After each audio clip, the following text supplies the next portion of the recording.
everybody. Thank you. Thank you. Thank you, everybody. All right, everybody go ahead and have a seat. How's everybody doing today? How about Tim Spicer?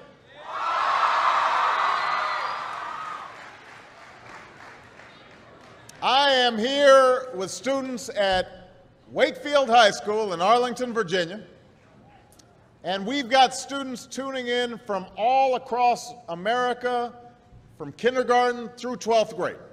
And I am just so glad that all could join us today, and I want to thank Wakefield for being such an outstanding host. Give yourselves a big round of applause.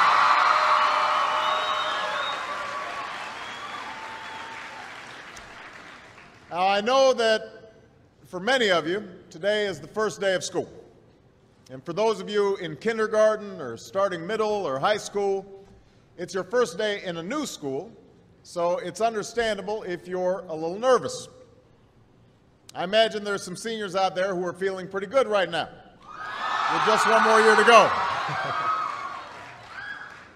And no matter what grade you're in, some of you are probably wishing it were still summer, and you could have stayed in bed just a little bit longer this morning. I know that feeling.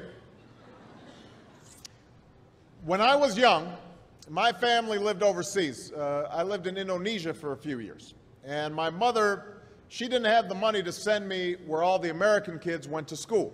But she thought it was important for me to keep up with an American education. So she decided to teach me extra lessons herself, Monday through Friday, but because she had to go to work, the only time she could do it was at 4:30 in the morning. Now, as you might imagine, I wasn't too happy about getting up that early. And a lot of times I'd fall asleep right there at the kitchen table. But whenever I'd complain, my mother would just give me one of those looks and she'd say, "This is no picnic for me either, Buster." So I know that some of you are still adjusting to being back at school, but I'm here today because I have something important to discuss with you. I'm here because I want to talk with you about your education and what's expected of all of you in this new school year. Now, I've given a lot of speeches about education, and I've talked about responsibility a lot. I've talked about teachers' responsibility for inspiring students and pushing you to learn. I've talked about your parents' responsibility for making sure you stay on track and you get your homework done and don't spend every waking hour in front of the TV or with the Xbox.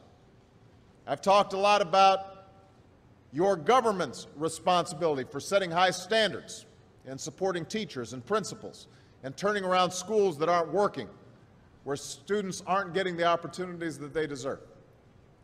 But at the end of the day, we can have the most dedicated teachers, the most supportive parents, the best schools in the world, and none of it will make a difference. None of it will matter unless all of you fulfill your responsibilities.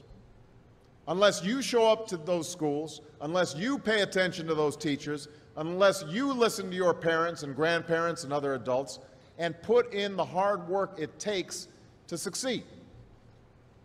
And that's what I want to focus on today, the responsibility each of you has for your education. I want to start with the responsibility you have to yourself. Every single one of you has something that you're good at. Every single one of you has something to offer. And you have a responsibility to yourself to discover what that is. That's the opportunity an education can provide.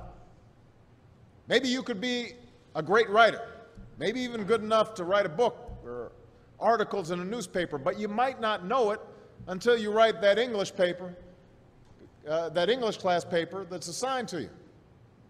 Maybe you could be an innovator or an inventor, maybe even good enough to come up with the next iPhone or the new medicine or vaccine, but you might not know it until you do your project for your science class.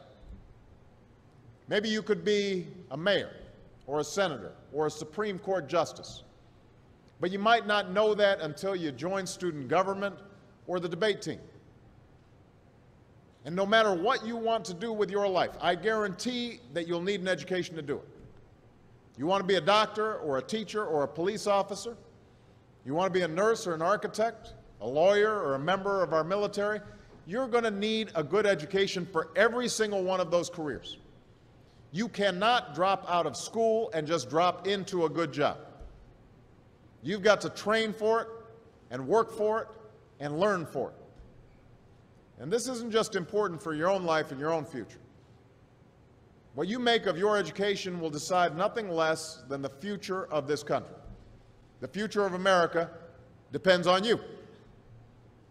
What you're learning in school today will determine whether we as a nation can meet our greatest challenges in the future.